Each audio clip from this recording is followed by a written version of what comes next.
Es-tu prêt pour l'arrivée de Jésus? Es-tu prêt, mon frère, es-tu prêt pour le retour de Jésus? Es-tu prêt, ma soeur, es-tu prêt pour l'arrivée? C'est encore pour nous un privilège de parler à ton peuple. Nous prions que ta parole soit esprit et vie, qu'elle fortifie, qu'elle pousse les uns et les autres à être plus engagés pour toi. Merci parce que nous croyons que tu nous as compris. Que ton nom soit béni. Au nom de Jésus, nous avons prié. Praise the Lord. Nous bénissons le nom du Seigneur pour cette nouvelle opportunité qu'il nous accorde de vous parler.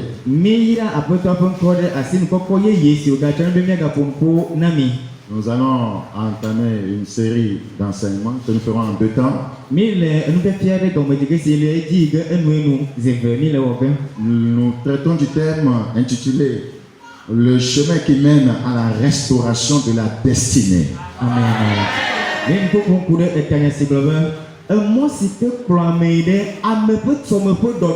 Le chemin qui mène à la restauration de la destinée. Ouais, être restauré, c'est se retrouver là où on devrait être, mais où on n'était pas.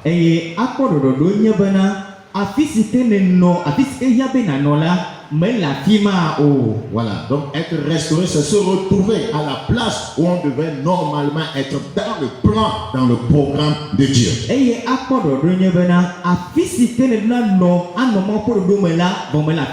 Dans Ésaïe chapitre 58, Ésaïe chapitre 58, nous considérons le verset 12. Ésaïe chapitre 58, le verset 12.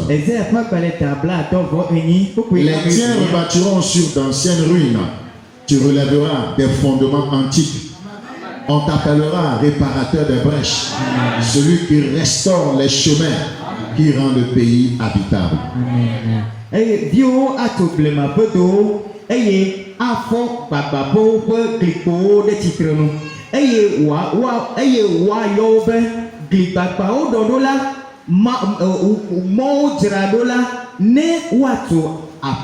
Tout ce qui s'est écoulé dans ta vie, le Seigneur a la puissance de restaurer cela.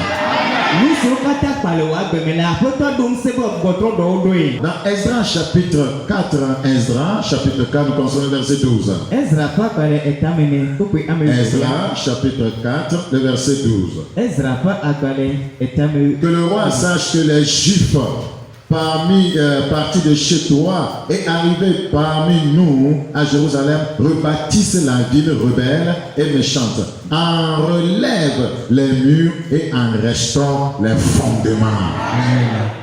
Tout ce que l'ennemi a fait dans tes fondements sera restauré.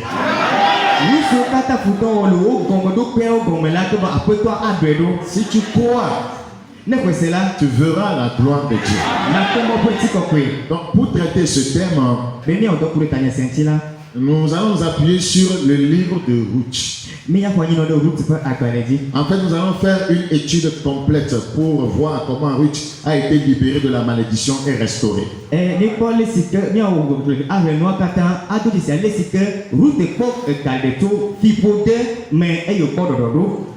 Alors, nous étudierons le chapitre 1, le chapitre 2, le chapitre 3, le chapitre 4.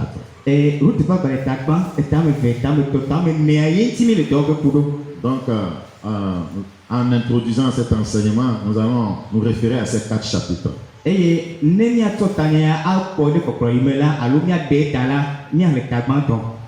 nous ferons certaines remarques de façon globale avant de rentrer dans le vif du sujet. Quand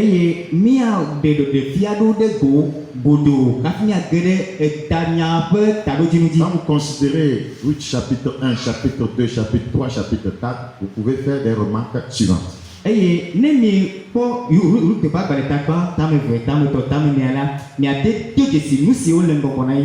Première chose, il ne faut pas se baser sur sa situation présente, c'est-à-dire actuelle, pour prendre une décision.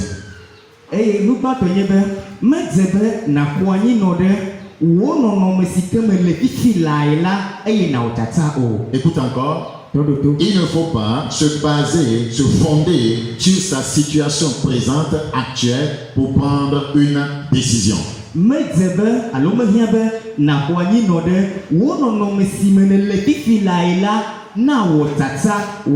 Ruth chapitre 1, le verset 1 à 2. Du temps des juges, il y eut une famine dans le pays. Un homme de Bethléem de Juda partit avec sa femme et ses 2 fils pour faire un séjour dans le pays de Moab.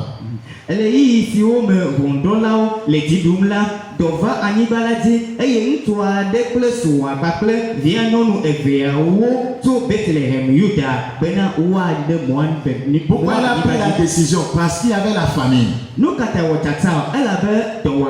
Donc il s'est fondé sur la situation qu'il vivait pour prendre une décision qui n'émanait pas de Dieu.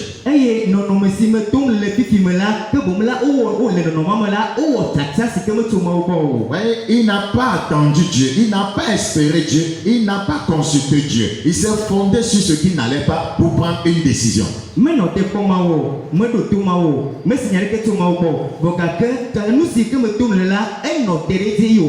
La Bible dit au verset 2, le nom de cet homme était Elimelech, celui de sa femme Naomi, et ses 2 fils s'appelaient Machlon et Kiljon. Ils étaient Épharisiens de Bethléem de Juda. Arrivés au pays de Moab, ils y fixèrent leur demeure.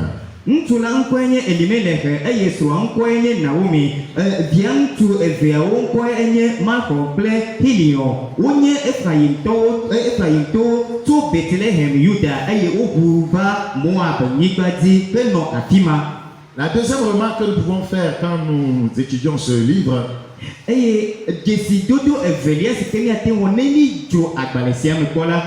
voyez, ne prends pas ta situation actuelle comme ta condition finale.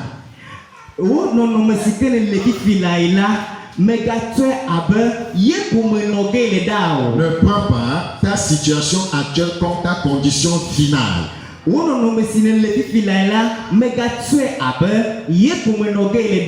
n'importe quel moment, il peut y avoir des changements. Nous entendons dire qu'il y a des gens qui qui mettent fin à leur vie, qui se suicident, au Togo. Mais ce n'est pas normal d'aller à cet extrême. Tout peut changer à n'importe quel moment.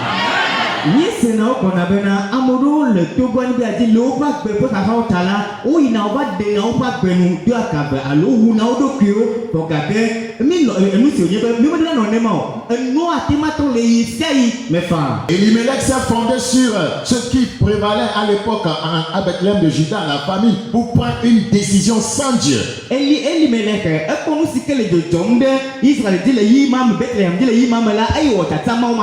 pourquoi nous disons en deuxième lieu, ne prends pas, voyez, ta situation actuelle comme ta condition finale.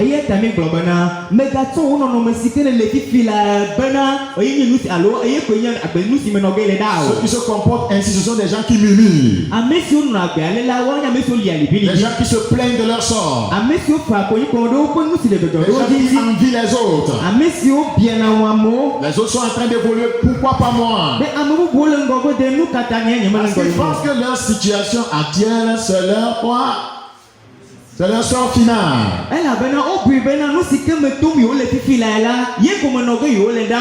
Dans Ruth chapitre 1, verset 6. Ruth chapitre 1, verset 6. Puis elle se leva et elle et ses belles filles afin de quitter le pays de Moab, car elle apprit au pays de Moab que l'Éternel avait visité son peuple et lui avait donné du pain. Ce qui se passait à Bethléem de Juda n'était pas final.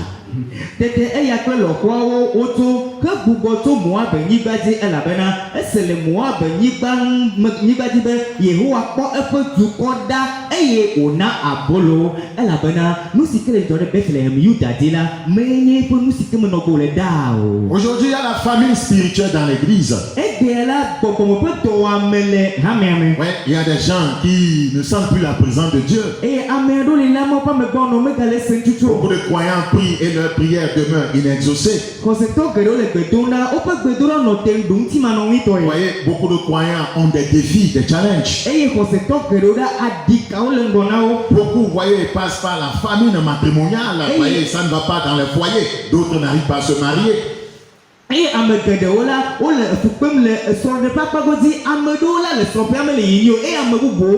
Beaucoup ont des problèmes financiers. C'est leur famille, ça. Et ils se fondent sur, voyez, ces situations pour prendre des décisions sans consulter Dieu. Voyez, beaucoup, voyez, abandonnent Dieu, retrogradent à cause, voyez, de ces situations. Il y a beaucoup de chrétiens qui ont des problèmes de péché. Voyez, la famine, voyez, de la sainteté bat son plein dans leur vie. La famine de la justice bat son plein dans leur vie. Il y a la famine de l'amour dans leur vie. Voyez, et ils se fondent sur cette famine, cette situation pour prendre des décisions. Je ne suis pas sûr que je peux être un bon chrétien, un bon croyant. Et ils retournent à ce qu'ils avaient vomi.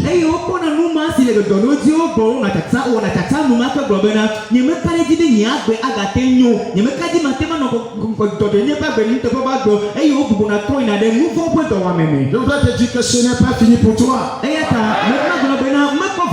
Tout peut changer à n'importe quel moment. Voyez, un saint, un pécheur d'aujourd'hui peut devenir un saint de demain.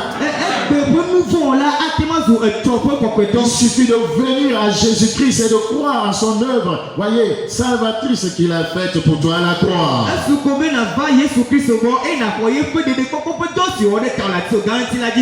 Toujours en étudiant, voyez, tout le livre de Ruth. Nous allons faire cette troisième remarque.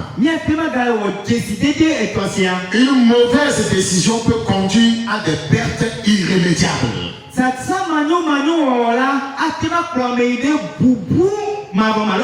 Une mauvaise décision peut conduire à des pertes irrémédiables.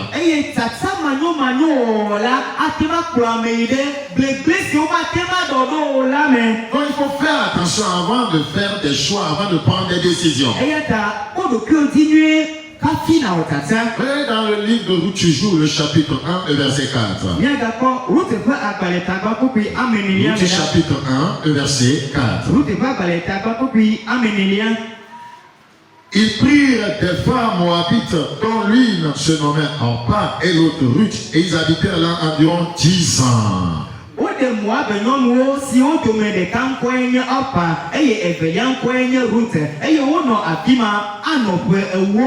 Machlon et Clijon moururent aussi tous les deux, et Naomi resta privée de ses deux fils et de son mari. Cette décision a engendré des pertes irrémédiables. Ils ont pris la décision de se rendre sur un territoire maudit.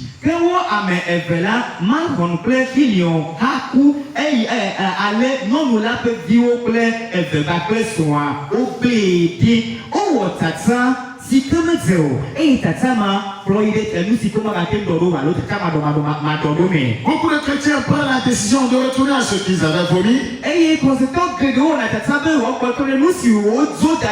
Beaucoup de jeunes femmes qui se sont séparées de leurs copains, voyez, et se sont données à Jésus-Christ.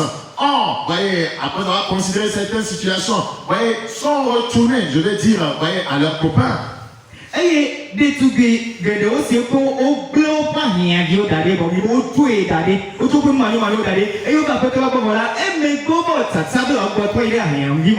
Beaucoup qui avaient abandonné le monde sont retournés dans le monde et dans les pratiques des choses mondaines. Et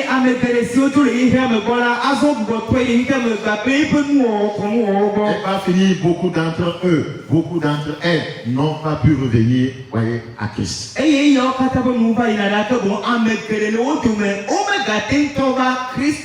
N'agissez pas comme un démarche. Il n'y a rien dans le monde voyez, depuis que vous avez quitté le monde, il n'a pas changé, il demeure le même. Là-bas, on ment. Là-bas, on vole. Là-bas, on vit dans la dutère. Là-bas, on fornique. Là-bas, on escroque. Là-bas, on danse les musiques mondaines. Là-bas, on se fait la guerre. Là-bas, voyez, on commet des avortements. Là-bas, on prend 2, 3, 4 femmes. Là-bas, on commet des meurtres. Là-bas, on détourne les fonds de l'État. Là-bas, on vit dans l'orgueil. Là-bas, on opprime les pauvres. Le monde n'a pas changé. Donc, pourquoi retourner dans le monde? Abandonne pas Jésus. Abandonne pas la relation que tu as avec Paul, que tu as avec ton pasteur. Tiens ferme. Il y a des décisions qui engendrent des pertes irrémédiables. Ici, Naomi a perdu son mari. Elle a perdu ses 2 fils. Parce qu'elle s'est rendue, voyez, dans un lieu sans consulter Dieu. Elle a pris une décision sans consulter Dieu. Aujourd'hui, beaucoup regrettent leur mariage parce qu'ils se sont attachés à un homme sans avoir consulté Dieu.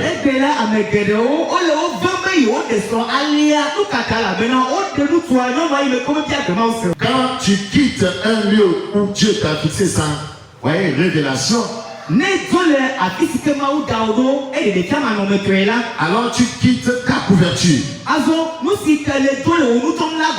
En Israël, ils étaient protégés.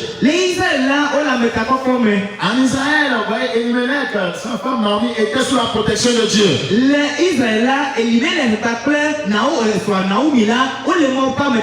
En dehors d'Israël, leur protection n'était plus garantie. La protection n'était plus garantie. Regardez dans Luc chapitre 15. Luc chapitre 15.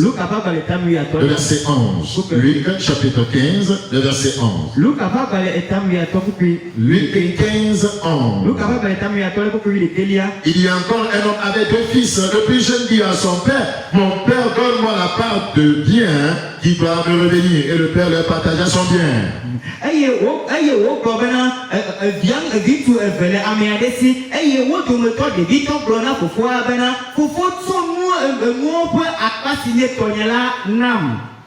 Le plus jeune dit à son père, mon père, donne-moi la part de bien qui doit me revenir.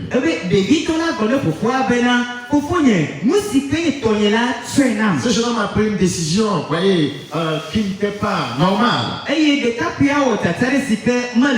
Du vivant de son père. Et le père n'a pas été réticent. Et peu de jours après, le plus jeune fils ayant tout ramassé, parti pour un pays éloigné où il dissipa son bien en vivant dans la débauche. Lorsqu'il eut tout dépensé, une grande famille survint dans ce pays et il commença à se trouver dans le besoin. Quand il était, voyez, chez son père, il n'était pas dans le besoin. Ouais, cette décision a créé un problème dans sa vie. Il y a des décisions que nous prenons qui créent des problèmes dans nos vies. Parce que cette décision n'était pas sage, cette décision, voyez, n'avait pas été, voyez, prise, voyez, après avoir consulté Dieu.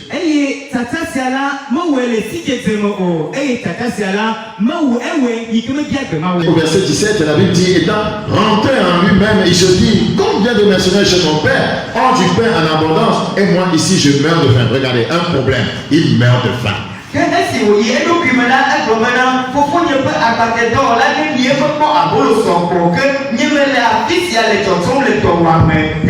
il était chez son papa, il ne mourait pas de faim.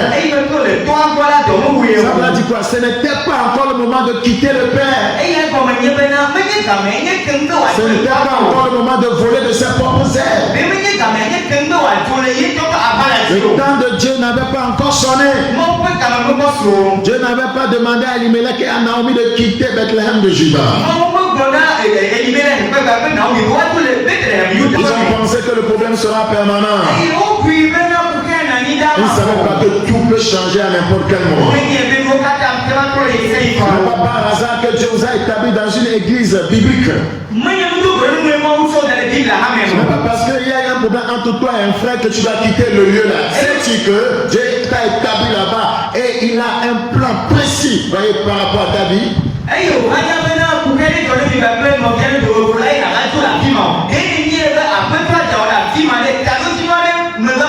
Il y a des chrétiens qui se déplacent des endroits sur un coup de tête, sans consulter Dieu. Parce qu'on m'a fait ci, on m'a fait ça. Je me suis tiré avec celui-là, je m'en vais. Et beaucoup sont en train de détruire leur destinée comme cela.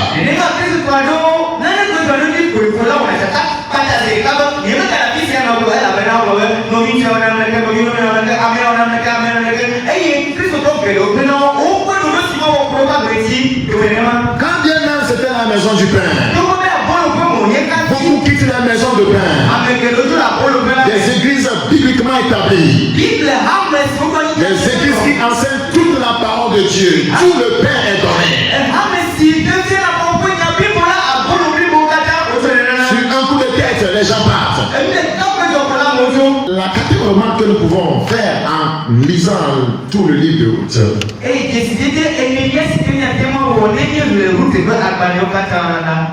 c'est celle-ci. Prenez garde aux noms et aux mots que vous utilisez.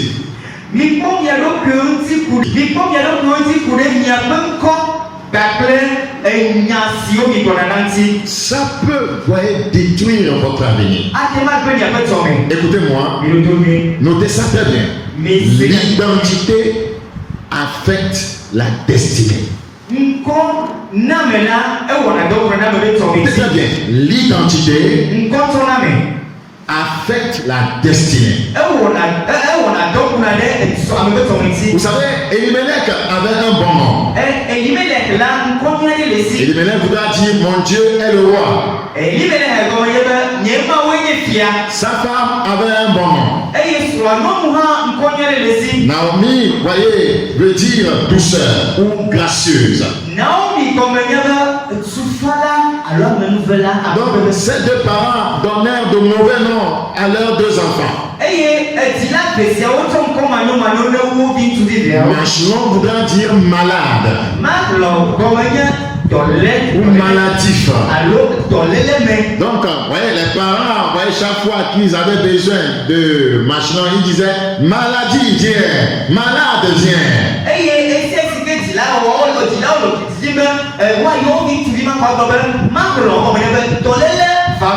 Comment un parent peut donner comme nom à son fils malade? Ça va affecter la destinée de cet enfant. On l'appelait maladif. Ça va affecter sa destinée. Ouais, vous vous rappelez de Jabet qui a tout fait pour ne pas être sous le joug de la malédiction.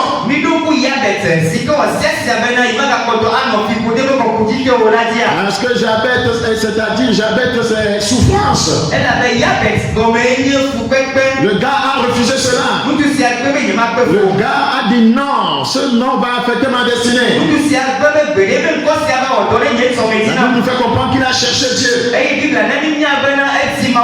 Et Dieu l'a exaucé. Ouais, Kirichon voudra dire dépérissement.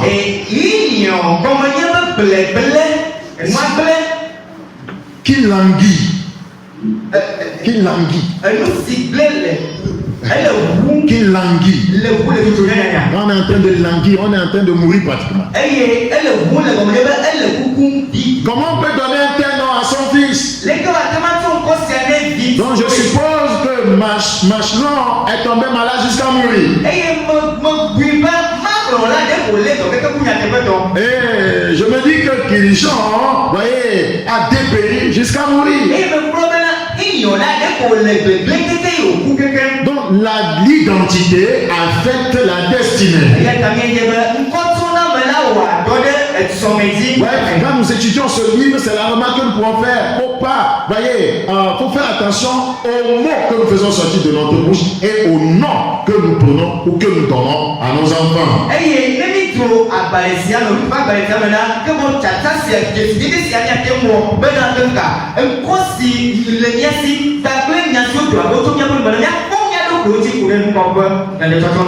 Ruth avait un bon nom. Ce nom voudra dire amitié. Et nous verrons plus tard que son amitié avec sa belle-mère va la délivrer de beaucoup de choses. Aujourd'hui, il y a des gens qui sont en conflit permanent avec leur belle-mère. Il y a des gens qui ne veulent pas sentir l'odeur de leur belle-mère. Et on va jusqu'à les insulter, leur robe la soutient. C'est pas ce que vous voulez que leur robe là. Praise the Lord. Alléluia, alléluia. 1 Samuel, chapitre 25, on considère le verset 25. Que mon Seigneur ne prenne pas garde à ce méchant homme, à Nabal, car il est comme son nom. Nabal est son nom. Et il y a chez lui de la folie. Et moi, ta servante, je n'ai pas vu les gens que mon Seigneur a envoyés. Son nom va l'affecter.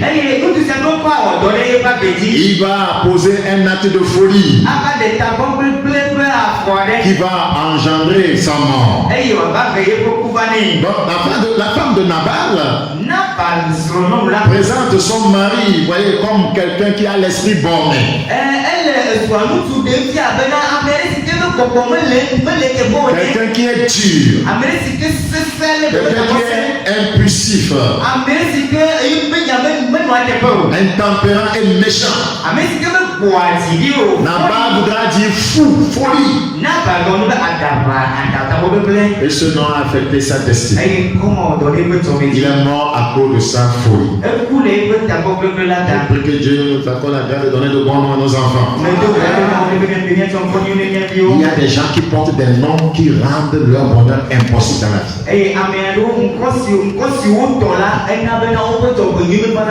Il y a des gens qui portent des noms qui ne peuvent pas se marier.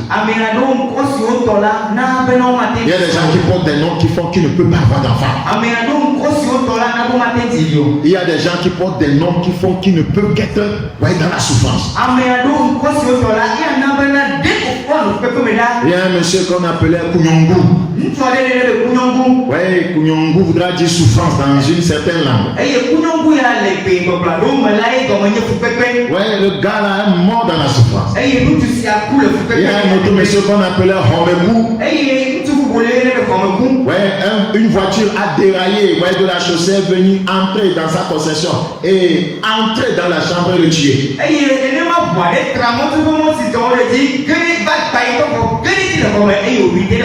Je prie que Dieu nous accorde la grâce de porter le bon nom. Il y a des gens qui portent des noms qui ne peuvent pas être élevés dans la vie. Il y a des gens qui portent des noms qui rendent leur prospérité impossible.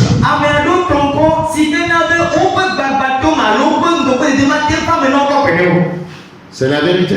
Il y a des gens qui portent de bons noms qui ont été inversés dans le royaume spirituel.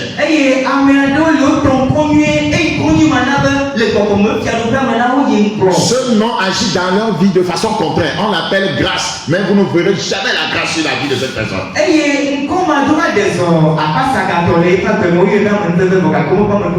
Voyez, les esprits mauvais sont, voyez, en lien étroit avec de telles identités.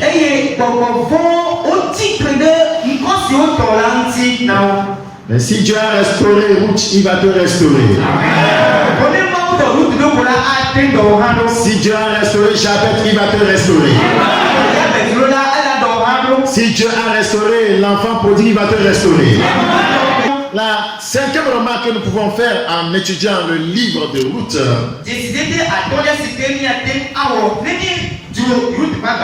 c'est celle-ci.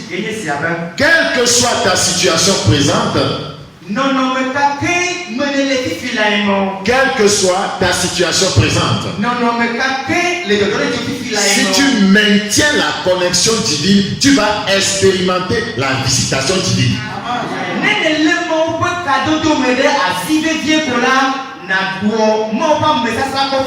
Écoute encore. Quelle que soit ta situation présente, si tu maintiens la connexion divine, tu vas expérimenter la visitation divine. C'est très important. Donc, Naomi et son mari n'ont pas maintenu la connexion divine, ils se sont déconnectés de la maison du pain, du Bethléem de Juda.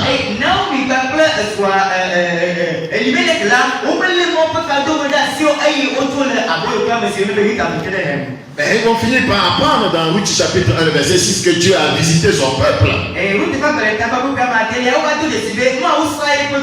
Donc ceux qui ont maintenu la connexion divine ont expérimenté la visitation divine à Bethléem de Juda.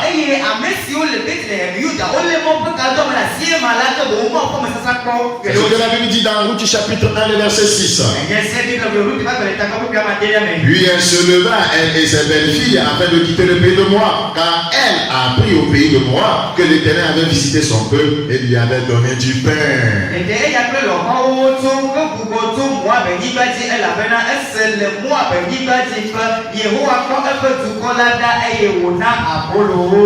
Ne te délocalise pas à moins que ce soit une révélation de la part de Dieu.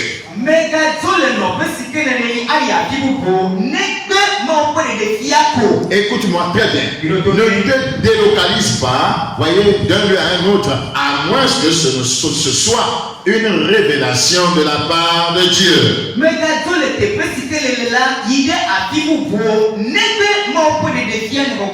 Voyez dans Genèse chapitre 12.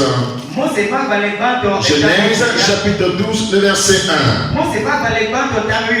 L'Éternel dit à Abraham, va-t'en de ton pays, de ta patrie, et de la maison de ton père dans le pays que je te montrerai.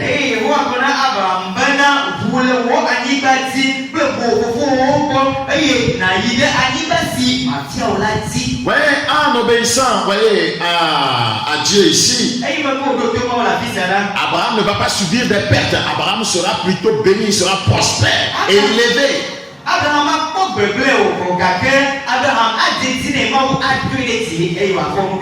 Le Seigneur dit au verset 2, je ferai de toi une grande nation et je te bénirai, je rendrai ton nom grand et tu seras une source de bénédiction.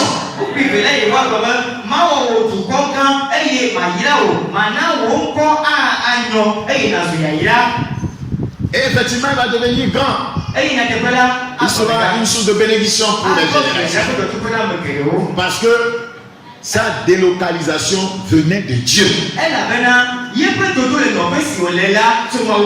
Frère, Dieu ne nous met pas dans certains endroits par hasard. Vous ne le savez pas. Beaucoup d'enfants de Dieu commettent tellement d'erreurs. Beaucoup pensent que c'est par hasard qu'ils sont ici. Non, non, non, non, non. Il n'y a pas de hasard chez Dieu.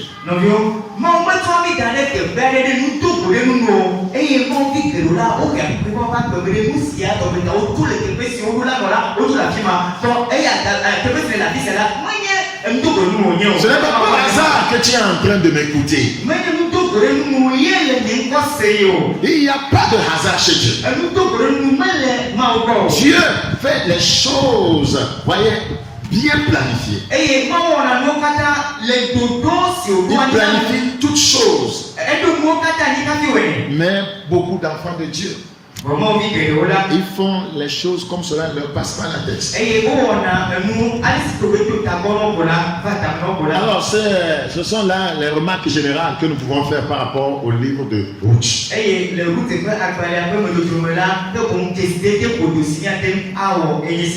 Maintenant, nous allons parler de Ruth elle-même. Donc nous allons voir en deuxième position le cas désespéré de Ruth.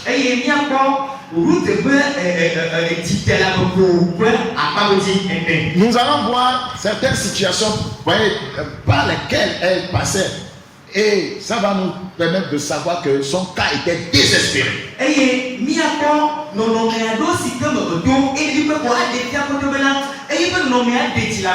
Pour vous dire que si le cas d'une telle femme était désespéré, un cas désespéré, et Dieu a pu la restaurer, il peut te restaurer aussi.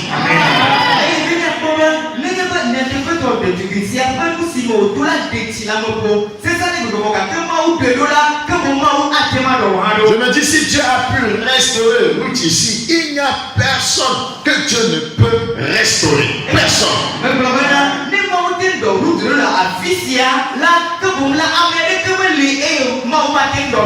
Voyez, premier cas.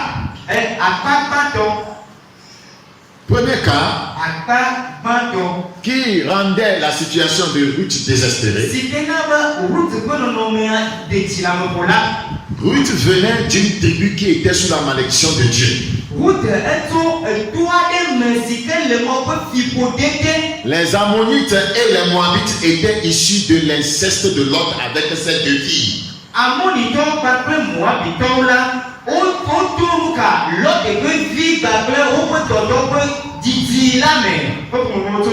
Dans Genèse chapitre 19, verset 30. Genèse chapitre 19, verset 30. Je lis en français. Lot quitta Troie pour la hauteur et se fixa sur la montagne avec ses deux filles, car il craignait de rester à Troie. Il habita dans une caverne, lui et ses deux filles. L'aîné dit à la plus jeune, notre père est vieux, il n'y a point d'homme dans la contrée pour venir vers nous, selon l'usage de tous les pays. Viens, faisons boire du vin à notre père et couchons avec lui afin que nous conservions la race de notre père. Elles firent donc boire du vin à leur père cette nuit-là, et l'aîné alla coucher avec son père. Il ne s'aperçut ni quand elle se coucha, ni quand elle se leva. Le lendemain, l'aîné dit à la plus jeune, voici, j'ai couché la nuit dernière avec mon père. Faisons-lui boire du vin encore cette nuit et va coucher avec lui, afin que nous conservions la race de notre père. Elles firent boire du vin à leur père encore cette nuit-là, et la cadette alla coucher avec lui. Il ne s'aperçut ni quand elle se coucha, ni quand elle se leva. Les deux filles de l'autre devinrent enceintes de leur père. L'aînée enfanta un fils qu'elle appela du nom de Moab. C'est le père des Moabites jusqu'à ce jour. La plus jeune enfanta aussi un fils qu'elle appela du nom de Ben-Ami. C'est le père des Ammonites jusqu'à ce jour. Cet acte de Lot a poussé Dieu à placer une malédiction sur cette deux tribus. Et l'autre pas à penser au-delà, elle n'a pas de faut pas être tous ya et tout spécial. Dans Deutéronome chapitre 23, le verset 3. Moi c'est pas balé à tolia tabla Nous lisons ce qui suit. L'Ammonite et le Moabite n'entreront point dans l'assemblée de l'Éternel, même à la 10e génération et à perpétuité. Regardez, ils n'auront rien à voir avec Dieu à perpétuité. Moi c'est pas balé à tolia tabla votre couper avec tolia. Ahasi dia deke me comment ano Yehowa pe hala me o nkeke epe titi me ewolia ke ha me comment ano Yehowa pe apela me. Et Ruth était de cette tribu. Regardez son cas comment. Son cas est compliqué. C'est-à-dire que Dieu n'a rien à faire avec, voyez, Ruth. C'est là-bas que vous verrez la puissance de la foi. Ruth a renversé ce que Dieu a écrit. Elle a défié les natures. Je sais que je n'ai rien à voir avec ce Dieu-là.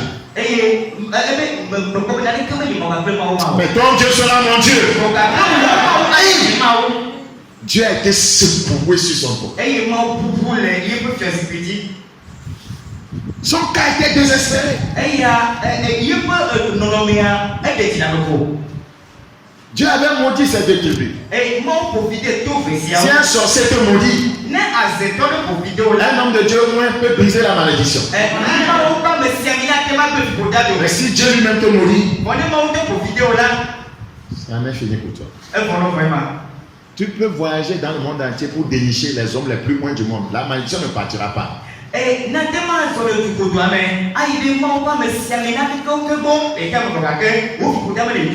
Donc le cas de cette femme,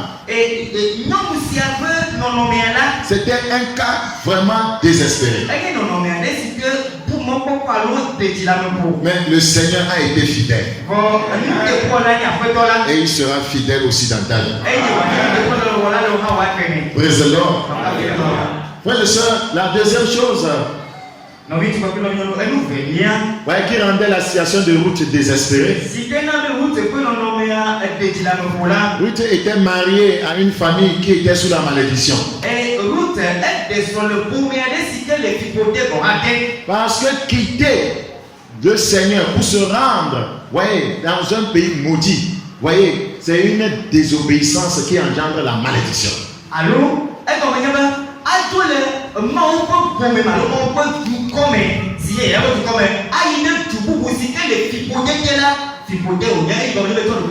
Quiconque quitte Dieu et se rend dans le monde et vit comme les mondains est sous la malédiction, il est maudit.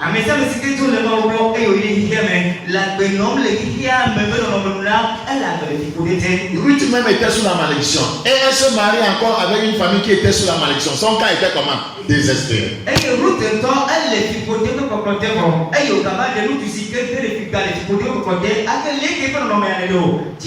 Pourquoi nous disons que, voyez, la famille d'Elimelech était sous la malédiction?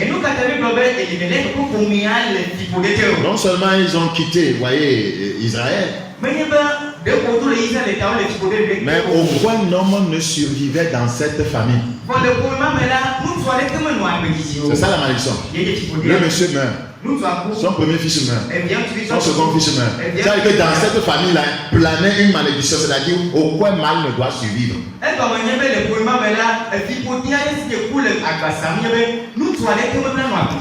Il y a des familles comme ça, où aucun mal ne survit. Après un temps donné, tout mal doit mourir. J'annule cette malédiction dans ta vie. Au nom de Jésus-Christ. Si tu crois, tu verras la gloire de Dieu. Troisième chose.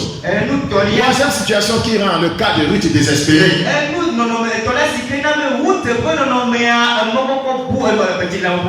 Ruth était victime de veuvage. Regardez, cette femme est devenue une veuve. C'est un cas désespéré. Qui pouvait encore épouser une telle femme avec tous les problèmes qu'elle traînait. Son cas était vraiment désespéré. Très désespéré. Verset 9 de Ruth 1. Que l'Éternel vous fasse trouver à chacune du repos dans la maison d'un mari. Et elle apaisa, elle levait la voix et pleurait. Quatrième chose qui rend la situation de Ruth désespérée. Ruth décide de se relocaliser dans un territoire qu'elle ne connaît pas.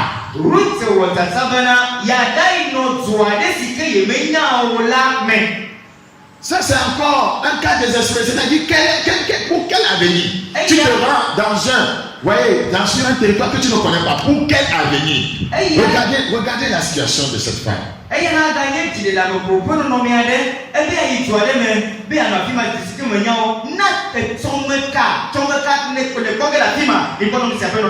C'est là où nous dirons que cette femme vraiment avait foi vraiment en le Dieu que servait sa belle-mère.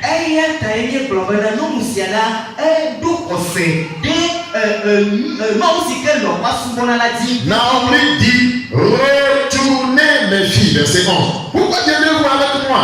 Ai-je encore dans mon sein des fils qui puissent devenir vos maris? Retournez mes filles, allez, je suis trop vieille pour me remarier.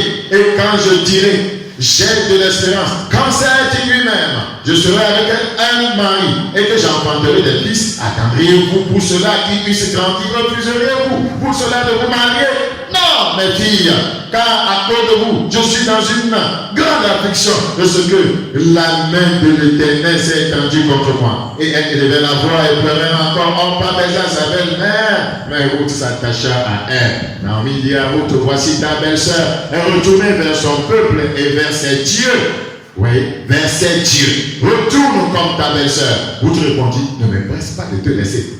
De retourner loin de toi. Où tu iras, j'irai. Où tu demeureras, je demeurerai. Ton peuple sera mon peuple. Et ton Dieu sera mon Dieu. Où tu mourras, je mourrai. Et j'y serai enterré. Que l'Éternel me traite dans toute sa rigueur. Si autre chose que la mort, vienne à me séparer de toi. Quelle déclaration. Verset 16 à 17.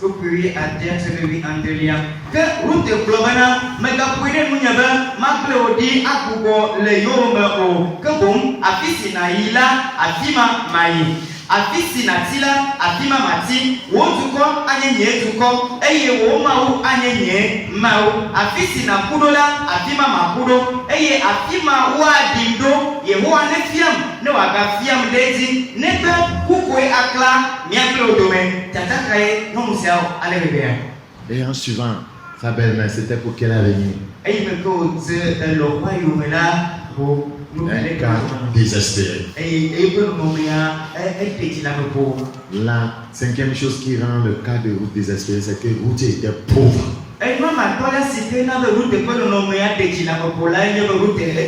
Qu'est-ce qui nous fait dire qu'elle était pauvre? Regardez dans Ruth 2:2. Ruth la Moabite dit à Naomi, laisse-moi, je te prie, aller glaner des épis dans le champ de celui aux yeux duquel je trouverai grâce. Elle répondit, va ma fille. Elle s'est dit, non, pas rester ensemble dans la chambre à nous regarder. Nous, on va mourir de faim. Laisse-moi aller dans un champ pour aller glaner. La pauvreté. Quel cas désespéré.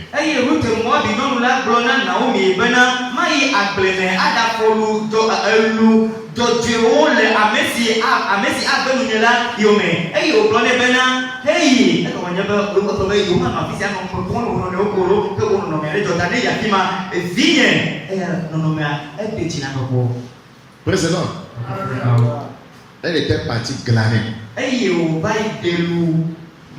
Aller glaner dans un champ était une loi. Vous voyez que Dieu avait donné en Israël pour aider les pauvres.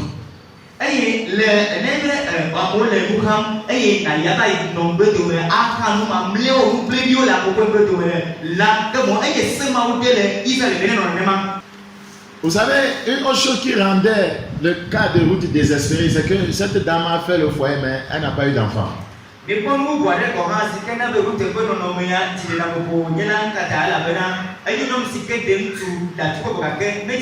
Regardez, elle cherche tous ses problèmes. Mais regardez la ténacité d'une telle femme. Une femme qui était déjà sous la malédiction, qui ne pouvait jamais rentrer dans l'assemblée de l'Éternel.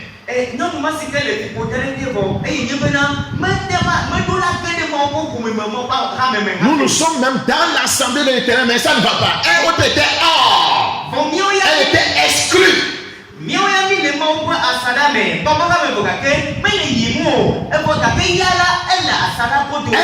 exclue des promesses de Dieu. Elle était exclue des faveurs divines. Mais cette femme a dit à Naomi, sa belle-mère, ton Dieu sera mon Dieu. Que tu le veux ou pas, les promesses de Dieu dans ta vie seront mes promesses aussi. Nous nous disons jamais de la maison de Dieu. Héritier des promesses de Dieu. Mais ce que Dieu a fait dans la vie de Ruth, nous n'expérimentons rien. Pourquoi? Naomi dit à Ruth, voici, ta belle-sœur est retournée vers son peuple et versait Dieu. Retourne comme ta belle-sœur.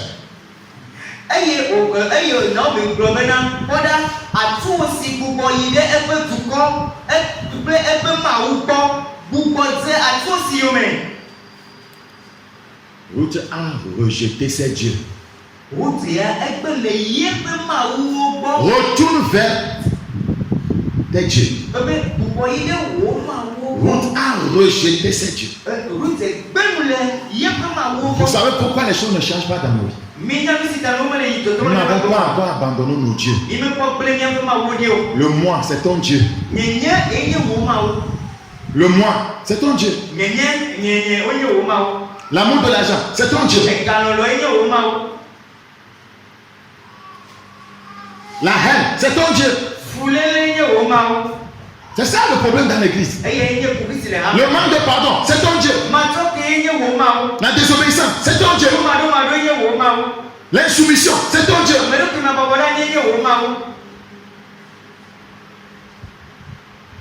La réticence à la correction, c'est ton Dieu ça. Ruth n'était pas comme ça. Jamais ne s'est opposé à sa belle-mère. Sa belle-mère était comme son leader, son mentor, son pasteur, son prophète.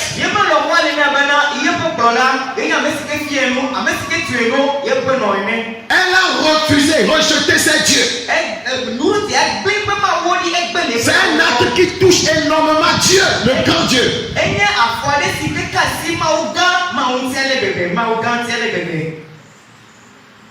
La mondanité, c'est ton Dieu. Les habillements indécents, c'est ton Dieu.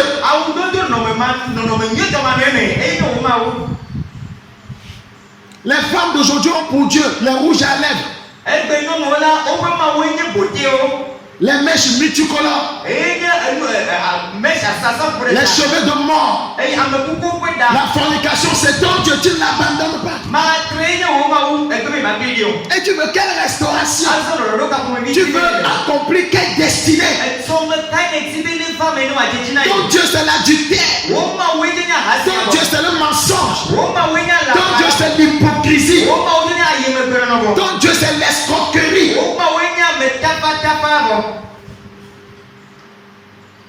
Ton Dieu, c'est la rébellion. Ruth a rejeté ses dieux.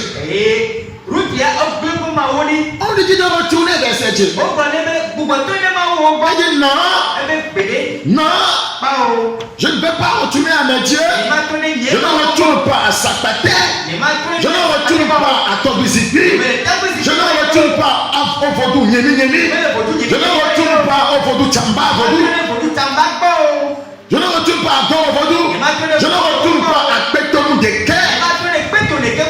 J'ai découvert que ton Dieu est le véritable. Les chrétiens ont refusé de rejeter leur Dieu. Ce qui était Dieu pour toi avant que tu ne viennes à Christ, tu continues à adorer ça. La masturbation était ton Dieu, tu continues à te masturber. Regardez les films pornographiques étaient ton Dieu, tu continues là-dedans.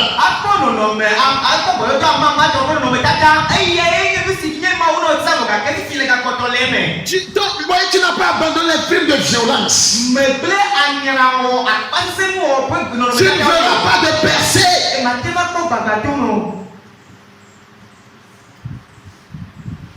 Verset 7. Ruth répondit, ne me presse pas de te laisser, de retourner loin de toi. Beaucoup de chrétiens vont loin de Dieu. Loin de Dieu. Ils sont dans la maison de Dieu. Ils sont assis à l'église, mais ils sont loin de Dieu.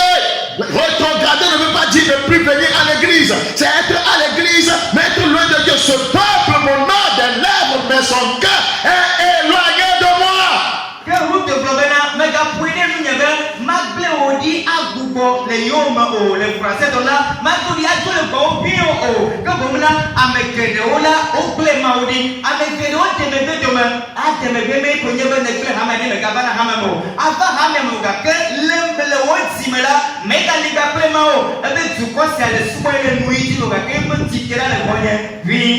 Où tu iras girer. Où tu iras girer. Je suis attaché à toi, tu es mon mentor. Tu es mon mentor. Où tu iras girer. Aujourd'hui, les chrétiens ne veulent plus de mentor. Ils disent que nous avons le Saint-Esprit. C'est vrai, on a le Saint-Esprit, mais la Bible dit que Dieu a placé, voyez, des gens sur l'église.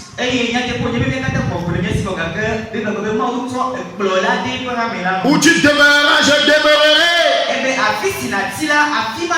Nous ne prenons pas de telles décisions. Mimo na tata se otobeo. De tes décisions font mouvoir la main de Dieu. Tata se otobeo la bubu na Yehowa pasi. Ton peuple sera mon peuple. O tu ko anye nye tu ko. Voyez, Ruth a rejeté son peuple.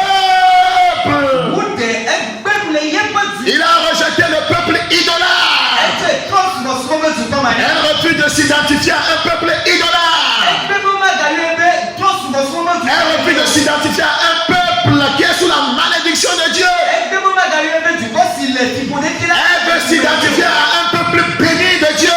Egbe mo ma galebe ejibena wa yebena ine tu ko si nyema wo tu ko ya ida me bi. Beaucoup de chrétiens sont en train de mourir dans l'alcool aujourd'hui. Beaucoup sont en train de mourir dans les boîtes de nuit. Beaucoup de chrétiens meurent dans la fornication. Ils sont en train de mourir dans l'adultère.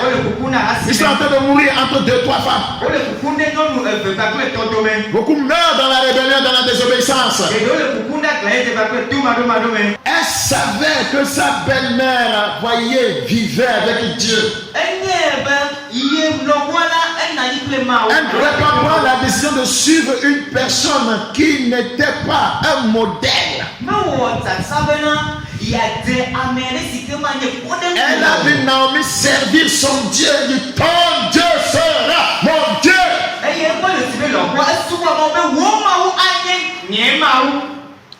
Et j'y serai enterré. Elle a décidé maintenant que Moab, voyez, n'est plus son pays. Elle s'est naturalisée israélite. Elle-même, que Dieu ne veut pas. Je suis israélite. La violence de la foi. La violence de la foi.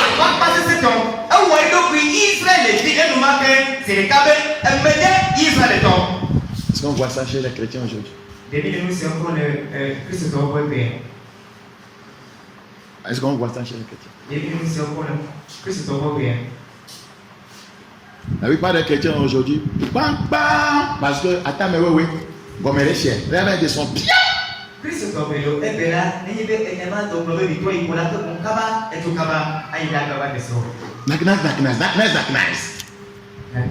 C'est ça qui a pris la pensée des gens aujourd'hui. Cette femme était prête même à sacrifier le plaisir charnel pour Dieu. Les chrétiens ne sont plus prêts pour ça.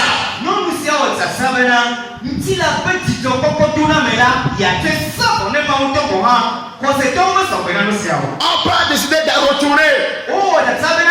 De retourner vers ses dieux. De retourner vers son peuple.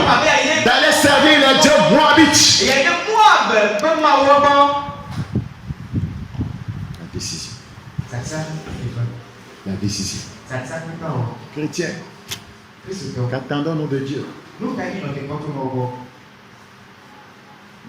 Dieu attend voir ces choses-là. On appelle ça engagement, consécration, détermination, résolution.